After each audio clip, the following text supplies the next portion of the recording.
ইষ্টিকুটুম নাটকের পার্ট ১২৯। অর্চির বউকে নিয়ে অর্চি রুমের মধ্যে থাকে এবং অর্চির বউয়ের সাথে অর্চি রোমান্স করে। আর তার বউ বলে যে ছাড়ো, দরজা লাগানোই হয়নি। তখন বলে অর্চি যে তুমি এতদিন পরে আসলা, আমার আর মন মানছে না। কথা বলে অর্চি। তখন বলে মন যে দরজা খোলা আছে, দরজাটাও লাগানো হয়নি, আর তুমি এখনই এরকম শুরু করলা। তখন অর্চি বলে তোমার কোনো কথাই আমি শুনবো না, এগুলো এখন বলে কোনো লাভ নাই। আর সেই মুহূর্তেই বাহা দুধ নিয়ে আসে মনকে খাওয়ানোর জন্য। কিন্তু তাদেরকে এই অবস্থাতে দেখে বাহা নিজেই লজ্জা পায় আর মনে মনে ভাবে এই সময়তে তো আমার আসাটাই উচিতই হয়নি। দিদিমণিটাও দুধটা না খেয়ে চলে আসলো আর সে দুধটা আমাকে নিয়ে আসতে হলো। অর্চিবাবু বলে মন আমি কোনো অন্যায় করিনি, কোনো পাপ করিনি। কথা বলা মাত্রই অমনি মনের চোখ দাঁড়িয়ে যায় আর বলে তুমি আবার কি অন্যায় করলা, কি পাপ করলা? তখন বলে যে না, আসলে তুমি কে পাওয়া যাচ্ছিল না, তো তার জন্য ভাবলাম যে আমার তো কোনো অন্যায় অপরাধ নাই, তাহলে ভগবান কিসের জন্য তোমাকে আমার কাছ থেকে কেড়ে নেবে। মনে মনে ভাবে যে আজকে তো আমার দাদা দিদিমণিটার সোহাগ রাত আছে, আর আমি এমন সময়তে আসলাম, এটা আমার একদমই উচিত হলো না। আচ্ছা, আমি তাদেরকে না ডেকে আমি নিজের থেকে চলে যাই। এটা বাহা মনে মনে ভাবতে থাকে আর নিজেকে অনেকটা অপরাধী মনে করে বাহা এই সময়তে আসার জন্য।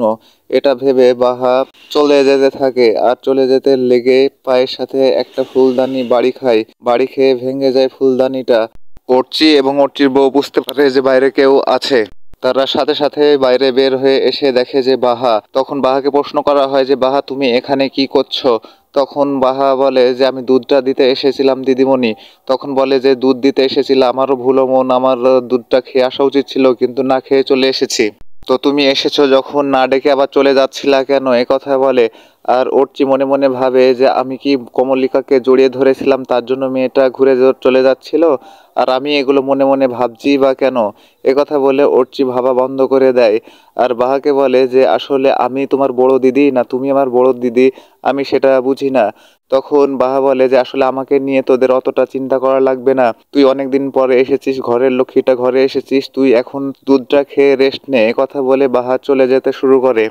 বাহার সে পাগলামোগুলোর স্মৃতি অর্চির সামনে চলে আসে আর ভাবতে থাকে যে মেয়েটা কতটাই না পাগলামো করেছিল। মন অমনি বলে যে কি ব্যাপার, তুমি কোথায় হারিয়ে গেলা? তখন অর্চি বলে আমি কোথাও হারাইনি, নাও দুধটা খাও। কথা বলে অর্চি বাবু নিজেই তার বউকে দুধটা নিজের হাতে খাওয়াই দেয়। মনের মা অনেকটাই রাগ করে থাকে যে মন তার সাথে দেখা করতে আসলো না, আমার মেয়েটার জন্য আমার কতটা কষ্ট হলো, আমার মেয়েটা একবারের জন্য অনুভবও করলো না। তার শাশুড়ি তার ননদ তাকে অনেকটাই বোঝানোর চেষ্টা করলো আর বলল যে দেখো মা, তুমি যদি মনটা খারাপ হয় তাহলে চলো আমরা যেয়ে দেখে আসি মনকে।